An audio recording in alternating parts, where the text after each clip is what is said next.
সুপ্রিয় দর্শক, আপনাদেরকে স্বাগত। অল্প দুঃখে বিড়াল কিন্তু গাছের আগায় ওঠে না। বিড়াল কখন গাছে ওঠে সেটা আমরা ভালো করেই জানি। ঠিক একইভাবে বাংলাদেশে মুক্তিযুদ্ধকে আড়াল করে, মুক্তিযুদ্ধকে না মেনে, বাংলাদেশের স্বাধীনতাকে না মেনে আপনি যখন রাজনীতি করবেন, এখানে আপনি জনপ্রিয়তা অর্জনের চেষ্টা করবেন, সেটা আপনার জন্য ভালো ফল বয়ে আসবে না।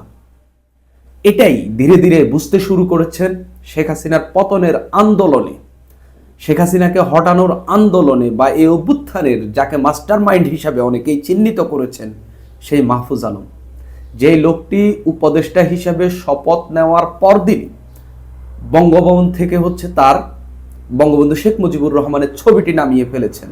যেই লোকটি কন্টিনিউয়াসলি বলেছেন ৭১-এর বাংলাদেশের স্বাধীনতা যুদ্ধ মূলত নিম্ন বর্ণের মুসলমানদের এক ধরনের শ্রেণী লড়াই। যেই লোকটি কিছুদিন দুদিন আগে জামাতকে বাংলাদেশপন্থী দল হিসাবে উল্লেখ করেছে, যেই লোকটি বঙ্গবন্ধুকে এক ধরনের আড়াল করার চেষ্টা করেছেন দীর্ঘদিন ধরে, সেই লোকটি এখন হঠাৎ করে মুক্তিযুদ্ধকে বিশ্বাস করার কথা বলছেন। একভাবে একটু ঘুরিয়ে ফিরিয়ে হলেও বঙ্গবন্ধুর গুণগান গাওয়ার চেষ্টা করছেন এই লোকটি, যার এখনো ফেসবুকে ঢুকলে আপনি দেখবেন যে তার কাভার ফটোতে এমন 5 জনের ছবি রয়েছে যাদেরকে বাংলাদেশের প্রতিষ্ঠাকালীন অন্যতম ব্যক্তি হিসাবে বা বাংলাদেশ প্রতিষ্ঠায় যাদেরকে অন্যতম ব্যক্তি হিসাবে তিনি স্বীকার করছেন, তাদের ছবি রয়েছে। যেখানে শেরে বাংলা একে ফজলুল হক, মাওলানা বাসানী সহ 5 জনের ছবি রয়েছে, কিন্তু বঙ্গবন্ধু শেখ মুজিবুর রহমানের ছবি নেই। সেই লোকটি এখন বঙ্গবন্ধু শেখ মুজিবুর রহমানের গুণগান গাচ্ছেন। কেন হঠাৎ এই বিড়াল গাছে উঠছেন? তার কি এতই বেশি দুঃখ পেয়েছেন যে যার কারণে তাকে এখন গাছে উঠতে হচ্ছে? এই নিয়েই তিনি একটি স্ট্যাটাস দিয়েছেন। তার স্ট্যাটাসের মধ্যেই তার এই যে মর্ম কথা, তিনি আসলে কি চাচ্ছেন, কেন মুক্তিযুদ্ধের পক্ষে দাঁড়াতে চাচ্ছেন, হঠাৎ করে বঙ্গবন্ধুকে এক ধরনের স্বীকৃতি দেওয়ার চেষ্টা করছেন কেন? মাহফুজ আলম স্বীকৃতি দিলেই বঙ্গবন্ধু যে সম্মান সেটা আরো বেড়ে যাবে, বা স্বীকৃতি না দিলে সেটা কমে যাবে, এরকম না। কিন্তু কেন হঠাৎ করে দিচ্ছেন, এটা নিয়ে বিশ্লেষণ করব। আরো নানান ফ্যাক্টর রয়েছে, সেগুলো নিয়ে কথা বলবো। তার স্ট্যাটাসটা একটু পড়ি। তিনি স্ট্যাটাসটা শুরু করেছেন এরকম: মুক্তিযুদ্ধ মানে বাংলাদেশ। এতদিন কিন্তু এরকম কথা বলেনি। ছাত্র জনতার অভ্যুত্থান মানে বাংলাদেশ। অর্থাৎ হ্যাঁ, আপনি ছাত্র জনতার অভ্যুত্থানকে ঠিক আছে আমি মানলাম, এটা ধরেন যে বাংলাদেশে একটি ফ্যাসিস্ট সরকার দীর্ঘদিন ধরে বাংলাদেশের মানুষের উপর ছড়ি ঘুরিয়েছে, আপনি তাদেরকে বিদায় করেছেন, ঠিক আছে। এই অভ্যুত্থানকেও আপনার স্বীকৃতি দিতে হবে, এই অভ্যুত্থানকেও মানতে হবে, কারণ বাংলাদেশের মানুষ যেখানে যেই অভ্যুত্থানে বা যেই সরকারের পতনে খুশি হয়েছে, অন্তত বেশিরভাগ মানুষ, সেই পতনকে আপনার স্বীকৃতি দিতে হবে। একই সঙ্গে মুক্তিযুদ্ধকেও তিনি নতুন করে স্বীকৃতি দিচ্ছেন।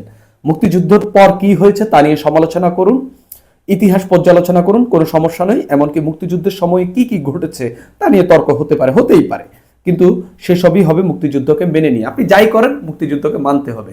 এই বক্তব্যটি, এই বার্তাটি তিনি আসলে কাকে দিচ্ছেন? আরো গুরুত্বপূর্ণ তিনি বার্তা দিচ্ছেন তার আশপাশের মানুষকে ঘিরে, সেটা নিয়ে আলাপ করব। তিনি সবচেয়ে বড় আঘাতটা, তিনি যদিও এখানে বামপন্থীদের এক ধরনের আঘাত করেছেন, কিন্তু আমার কাছে কেন জানি মনে হচ্ছে তার আসল আঘাতটা জামাতকে তিনি আসল আঘাতটা দিয়েছেন বলে আমার মনে হচ্ছে। যেমন শেখ মুজিব ফ্যাসিস্ট হয়ে ওঠা নিয়ে আমি বলবো, উনি ফ্যাসিস্ট ছিলেন, কিন্তু বাংলাদেশের জন্মে অনেক জাতীয় নেতৃত্বের মতন ওনার অবদান অনস্বীকার্য, একদমই তাই। শেখ মুজিব যে শাসন আমলে যে তিনি ফ্যাসিস্ট হয়ে উঠেছেন, তিনি যে নিজের সিদ্ধান্ত নিজে বাস্তবায়ন করতেন, খুব বেশি আলাপ জালাপ করতেন, এটা বাংলাদেশের বেশিরভাগ মানুষই মনে করেন, বিশ্বাস করেন। তার শাসন আমল নিয়ে তো তর্ক রয়েছেই।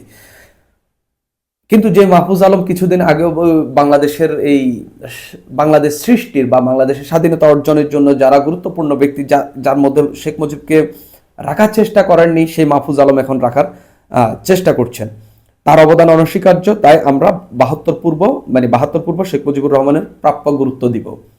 মুক্তিযুদ্ধের একাংশ ফ্যাসিস্ট হতে পারেন, কিন্তু মুক্তিযুদ্ধ ছিল আপামর জনগণের লড়াই। মুক্তিযোদ্ধাদের একাংশের ফ্যাসিস্ট ইসলামোফোবিক খুনি হয়ে ওঠার কারণে আপনি খোদ মুক্তিযুদ্ধ বা সকল মুক্তিযোদ্ধার অস্বীকার বা কিংবা প্রশ্নবিদ্ধ করতে পারেন না, এবং রাষ্ট্রের ভিত্তির সঙ্গে এটা রাষ্ট্রের ভিত্তির সঙ্গে গাদ্দারি, খুবই স্বাভাবিক। এই দেশে ফ্যাসিস্ট না আসলে কে? সবাই তো ফ্যাসিস্ট। এই মাহফুজ আলমের সরকার কি ফ্যাসিস্ট না? এই যে ভ্যাট বৃদ্ধি করেছে, এটা কি মাহফুজ আলম এর সরকার কার সঙ্গে আলোচনা করে বৃদ্ধি করেছে? আরো নানান সিদ্ধান্ত। এই যে মাহফুজ আলমের সঙ্গে আরো দুজন উপদেষ্টা শপথ নিয়েছিলেন, মোস্তফা সরোয়ার ফারুকী এবং শেখ বসিরউদ্দিন। এরা যে এই উপদেষ্টা পরিষদে এসেছে, কাদের সঙ্গে সিদ্ধান্ত নিয়ে তারা তাদেরকে উপদেষ্টা পরিষদে নিয়েছেন? এই যে ফ্যাসিজম, ফ্যাসিস্ট ট্যাগ দিয়ে দেওয়া, আসলে ফ্যাসিস্ট আচরণ কিন্তু মোটামুটি সবার মধ্যেই রয়েছে। হ্যাঁ, এই যে ধরেন তিনি বলছেন মুক্তিযোদ্ধাদের অনেকেই ফ্যাসিস্ট হয়ে উঠেছেন, খুব স্বাভাবিক, অনেকেই হয়ে উঠেছেন। এই যে বৈষম্য বিরোধী ছাত্র আন্দোলনের এই যারা শেখ হাসিনার অভ্যুত্থানের বা পতনের আন্দোলনের নেতৃত্ব দিয়েছেন, তারা কি ফ্যাসিস্ট হয়ে উঠেননি? অনেকের কথাবার্তাতে অন্তত তাই মনে হচ্ছে। অনেকেই কি অনৈতিক কাজে জড়িয়ে পড়েননি? অনেকেই চাঁদাবাজি করছেন না? করছেন তো। তো এরকম মুক্তিযোদ্ধারাও তো একেবারে ফেরেশতা না যে তারা এই সারা জীবন ফেরেশতাদের মতো কাটিয়ে দেবেন, এরকম তো বাংলাদেশের মানুষের ক্ষেত্রে এরকম আসলে মানে বলা যায় না। আমরা ভুলে যাই মুক্তিযুদ্ধের পরবর্তী 10 বছরের ইতিহাস ছিল ফ্যাসিস্ট মুজিববাদী মুক্তিযোদ্ধা ও ভারত বিরোধী দেশপ্রেমিক মুক্তিযোদ্ধাদের মধ্যকার লড়াই। তিনি আসলে এই 10 বছর মানে মুক্তিযুদ্ধের পরবর্তী 10 বছরকে মুজিববাদী মুক্তিযোদ্ধা, এরপরে ভারত বিরোধী যারা রয়েছে মানে মুজিববাদী মুক্তিযোদ্ধাদের বিরুদ্ধে ভারত বিরোধী দেশপ্রেমিক মুক্তিযোদ্ধাদের মধ্যকার একটা লড়াই। সে আসলে আমাদের এখানে নানা শ্রেণীর মধ্যে নানা সময় বিভিন্ন ধরনের এক ধরনের মানে সাংঘর্ষিক অবস্থান ছিল। সাংঘর্ষিক বলতে মানে মতের সাংঘর্ষিক হইতে পারে সেটা। মাহফুজ আলম বারবার এই জিনিসগুলো আসলে বলার চেষ্টা করেন আর কি, যে আসলে সব সময় আমাদের সমাজে একটা শ্রেণীর সঙ্গে আরেকটা শ্রেণীর যে লড়াই, এগুলো তিনি আসলে বলার চেষ্টা করেন। এটা হয়তো হইতেও পারে, নাও হইতে পারে, কিন্তু তার অন্যান্য বক্তব্যগুলো আমার কাছে আরো বেশি গুরুত্বপূর্ণ মনে হচ্ছে। কিন্তু সেজন্য আধিপত্য বিরোধী কোনো মুক্তিযোদ্ধা খোদ মুক্তিযুদ্ধকে অস্বীকার করার দুঃসাহস করেনি। মানে যারা ভারত বিরোধী মুক্তিযোদ্ধা তারাও বাংলাদেশের মুক্তিযুদ্ধকে অস্বীকার করেনি, খুবই স্বাভাবিক। এই দুঃসাহস আসলে করেনি। এখানে পিকিংপন্থীদের সঙ্গে অন্যদের তফাৎ, এই বক্তব্যটি মাহফুজ আলম ভুল দিয়েছেন। এই পিকিংপন্থী বলতে চীনা বামপন্থীরা যারা রয়েছেন তাদেরকে বোঝানো হয়। সে জায়গায় এই লোকগুলো কিন্তু বাংলাদেশের স্বাধীনতা যুদ্ধে অংশগ্রহণ করেছিল। মানে এদের যারা পূর্বসূরি ছিলেন তারা এই বাংলাদেশের স্বাধীনতার প্রশ্নে কখনোই তারা তাদেরকে টলমল দেখা যায়নি। তারা সব সময় এই প্রশ্নে এক ছিলেন। এটা আসলে এক ধরনের ভুল বক্তব্য। তিনি আসলে অন্যকে আঘাত করতে গিয়ে কি বামপন্থীদেরকেও কি এক ধরনের আঘাত করে ফেলেছেন কিনা সেটা আসলে তিনি ভালো বলতে পারেন, বা তার এই জ্ঞানের বেসটা কোথায় সেটা আমি ভালো বলতে পারতেছি না। এই দেশের মানুষের রক্তক্ষয়ী সংগ্রাম ও বাংলাদেশের জন্মকে স্বীকার করে এই দেশে রাজনীতি করতে হবে, এটাই আসল বক্তব্য। এদেশের মানুষের রক্তক্ষয়ী সংগ্রাম ও বাংলাদেশের জন্মকে স্বীকার করেই এদেশে রাজনীতি করতে হবে। এর কোনো ব্যত্যয় হলে বা এরকম না হলে আমরা বাংলাদেশের পক্ষের গণ অভ্যুত্থানের পক্ষের শক্তি হিসাবে মেনে নেব না। যে মাহফুজ আলম দুদিন আগে জামাতে ইসলামীকে বাংলাদেশপন্থী দল হিসাবে বক্তব্য দিয়েছেন, আওয়ামী লীগকে নির্বাচনে আসতে দেবেন না এরকম ঘোষণা দিয়েছেন, এবং বাংলাদেশপন্থী দলগুলোকে নির্বাচন করতে দেওয়া হবে, বাকি যারা বাংলাদেশপন্থী না তাদেরকে নির্বাচন করতে দেওয়া হবে না। তার মানে আওয়ামী লীগকে এক ধরনের বাংলাদেশপন্থী না বলে তিনি উল্লেখ করেছেন। পাশাপাশি জামাতকে তিনি বাংলাদেশপন্থী দল হিসাবে তিনি স্বীকৃতি দিয়েছেন। এই স্বীকৃতিটা যখন তিনি দিলেন, এই স্বীকৃতি দেওয়ার পর আমরা দেখলাম যে এই জামাতের বিভিন্ন ধরনের যে জামাতপন্থী যে পত্রিকা বা বিভিন্ন ফেসবুক গ্রুপ, এগুলোতে মুক্তিযুদ্ধকে নিয়ে এক ধরনের বিতর্কিত বক্তব্য মন্তব্য করা হচ্ছে। এরপরে মাহফুজ আলমকে তার অবস্থান স্পষ্ট করতে হয়েছে। এক ধরনের চাপের মুখে হোক বা তার আশপাশের মানুষের এক ধরনের মানে তিনি কোথা থেকে কোনো একটা চাপ খাওয়ার ফলে আমার কাছে কেন জানি, অথবা তার একটা ভালো উপলব্ধির পরে তিনি মুক্তিযুদ্ধকে সামনে আসছেন। একই সঙ্গে যারা মুক্তিযুদ্ধকে মানেন না তাদেরকে এক ধরনের হুমকি দিয়েছেন। আমি তার লাইনটা আবার পড়ি। এদেশের মানুষের রক্তক্ষয়ী সংগ্রাম ও বাংলাদেশের জন্মকে অস্বীকার করেই এদেশে রাজনীতি করতে হবে। এদেশে বাংলাদেশের জন্ম বা বাংলাদেশের মুক্তিযুদ্ধকে, রক্তক্ষয়ী সংগ্রাম, স্বাধীনতা যুদ্ধকে কারা অস্বীকার করে? কারা এটার বিরোধিতা করেন? অবশ্যই জামাত। জামাত এই দেশের স্বাধীনতা যুদ্ধকালীন সময়ে এই পাকিস্তানের পক্ষে ছিল, তারা বাংলাদেশের পক্ষে ছিল না। তিনি স্পষ্টতই, যদিও তিনি জামাতের কথা উল্লেখ করেননি, পরবর্তীতে তিনি এটা স্পষ্ট করেননি, কিন্তু তিনি এটা জামাতকে মিন করেছেন আমরা মনে করতেছি। একই সঙ্গে এইগুলা মেনেই বাংলাদেশের রাজনীতি করতে হবে। এর ব্যত্যয় হলে আপনাদের, আমরা বাংলাদেশের পক্ষের, গণ অভ্যুত্থানের পক্ষের শক্তি হিসাবে মেনে নেব না। এবং জামাতকে স্পষ্ট বার্তা দিয়েছে যে আপনাকে মুক্তিযুদ্ধের পক্ষে শক্তি হইতে হবে, বা মুক্তিযুদ্ধের বিষয়ে যে আপনাকে নিয়ে যে বিতর্ক রয়েছে এগুলার মীমাংসা করতে হবে। এছাড়া আপনাদেরকে আমরা বাংলাদেশের পক্ষের শক্তি হিসাবে মেনে নেব না। মাহফুজ আলম কেন জানি জামাতকে একটা বড় ধরনের ইঙ্গিত দিলেন যে হচ্ছে আপনি মুক্তিযুদ্ধ নিয়ে যে আপনার যে অবস্থান সেটা পরিষ্কার করুন। হয়তোবা তিনি সরাসরি বলেননি, আমার একটা ধারণা ক্ষমা চাওয়ার কথা বা এইসব বিষয়ে কিন্তু ইঙ্গিত করে থাকতে পারেন। আর এই গণ অভ্যুত্থান, মুক্তিযুদ্ধের পরে ফ্যাসিস্ট মুজিববাদী প্রকল্পের বিরুদ্ধে অভ্যুত্থান, বাকশাল ২ এর অভ্যুত্থান কিন্তু মুক্তিযুদ্ধের ঐতিহাসিক ধারাবাহিকতা। তিনি বলছেন এই অভ্যুত্থানটা মুক্তিযুদ্ধের ঐতিহাসিক ধারাবাহিকতা, বাংলাদেশের মানুষ যে বিপ্লবী সেটা এখানে প্রতিফলিত হয়েছে।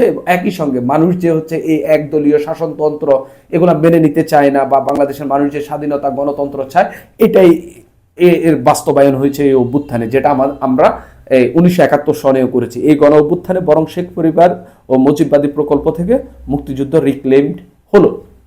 তার এইসব বক্তব্য তিনি দীর্ঘদিন ধরে দিচ্ছেন। তিনি বলছেন যে এই মুক্তিযুদ্ধের যে ইতিহাস বা মুক্তিযুদ্ধের যে ধারক বাহক সেটা মুজিব পরিবার থেকে অন্তত কেড়ে নেওয়া হলো, এটা বাংলাদেশের আপামর জনতার হয়ে গেল। আমি তার কথা মানলাম, হ্যাঁ, না মানলেও আমি এখানে দ্বিমত করলাম না, ধরেন। কিন্তু তার যে বক্তব্য, এই বক্তব্যে বেশিরভাগে তিনি আসলে এক ধরনের এমন একটি ইঙ্গিত দিলেন যে হচ্ছে জামাতকে মুক্তিযুদ্ধের, বা যারা হচ্ছে বাংলাদেশের স্বাধীনতা নিয়ে বিশ্বাস করেন না, বাংলাদেশের স্বাধীনতা যুদ্ধের সময় যাদের ভিন্ন অবস্থান ছিল, তাদেরকে নিয়ে তিনি হচ্ছে এক ধরনের একটা ইঙ্গিত দিলেন যে হচ্ছে আপনারা বাংলাদেশের পক্ষে কথা বলুন। এই মাহফুজ আলম হঠাৎ করে এই বক্তব্যটি কেন দিল? নানান প্রেক্ষাপট থাকতে পারে, বা হচ্ছে জামাতকে বাংলাদেশপন্থী বলার পর জামাত তো নিজেরা হচ্ছে কিছুদিন ধরে দেশপ্রেমিক বলছে, সেনাবাহিনী তারাই নাকি হচ্ছে বাংলাদেশের একমাত্র দেশপ্রেমিক এই দুটি সংগঠন।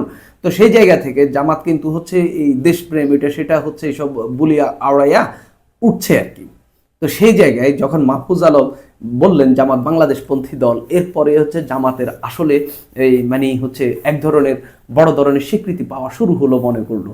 এরপরে তারা তাদের হচ্ছে বিভিন্ন যে হচ্ছে সোশ্যাল মিডিয়া, তারপরে হচ্ছে তাদের যে সংশ্লিষ্ট যে পত্রিকা আছে এগুলোতে মুক্তিযুদ্ধ নিয়ে হচ্ছে নানান কথাবার্তা লেখালেখি শুরু করলো। এরপরে মাহফুজ আলম অবস্থান স্পষ্ট করেন। এটা আরও একটা ব্যাখ্যা আছে। বাংলাদেশে আপনি রাজনীতি করবেন, বাংলাদেশে মুক্তিযুদ্ধকে অস্বীকার করে এরকম কত শতাংশ মানুষ আছে? আমি মনে করি ব্যক্তিগতভাবে 1-2% বেশি নেই।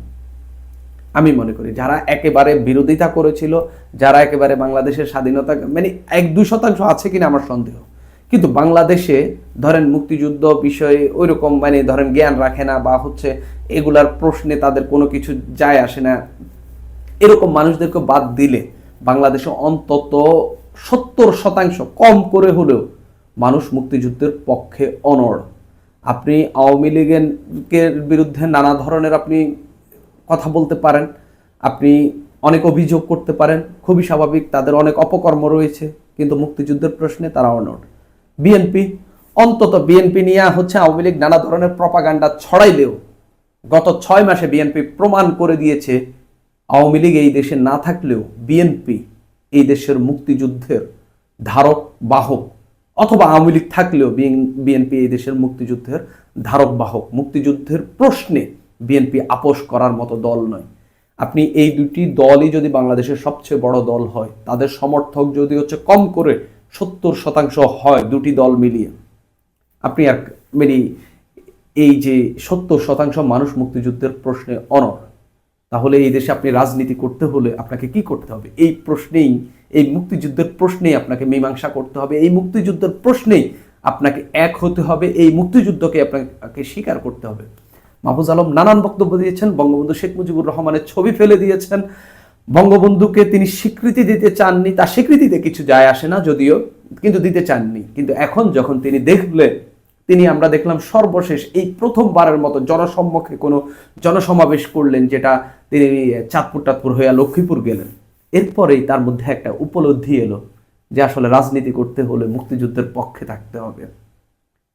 এটাই তার শুরুতেই করা উচিত ছিল, কারণ একই সঙ্গে তাহলে তিনি মুক্তিযুদ্ধের পক্ষে এবং 24-এর অভ্যুত্থানের পক্ষের একজন অন্যতম ব্যক্তি হিসাবে, শক্তি হিসাবে তিনি কিন্তু এই দেশে খুব ভালোভাবে রাজনীতি করতে পারতেন। এখন সময় কি বেশি হয়ে গেছে, দেরি হয়ে গেছে কিনা সেটা আবার প্রশ্ন হতে পারে, যে তিনি এত বেশি আক্রমণ করে ফেলেছেন যা যে হচ্ছে এখন যাই বলেন হয়তো মানুষ মেনে নেবে না।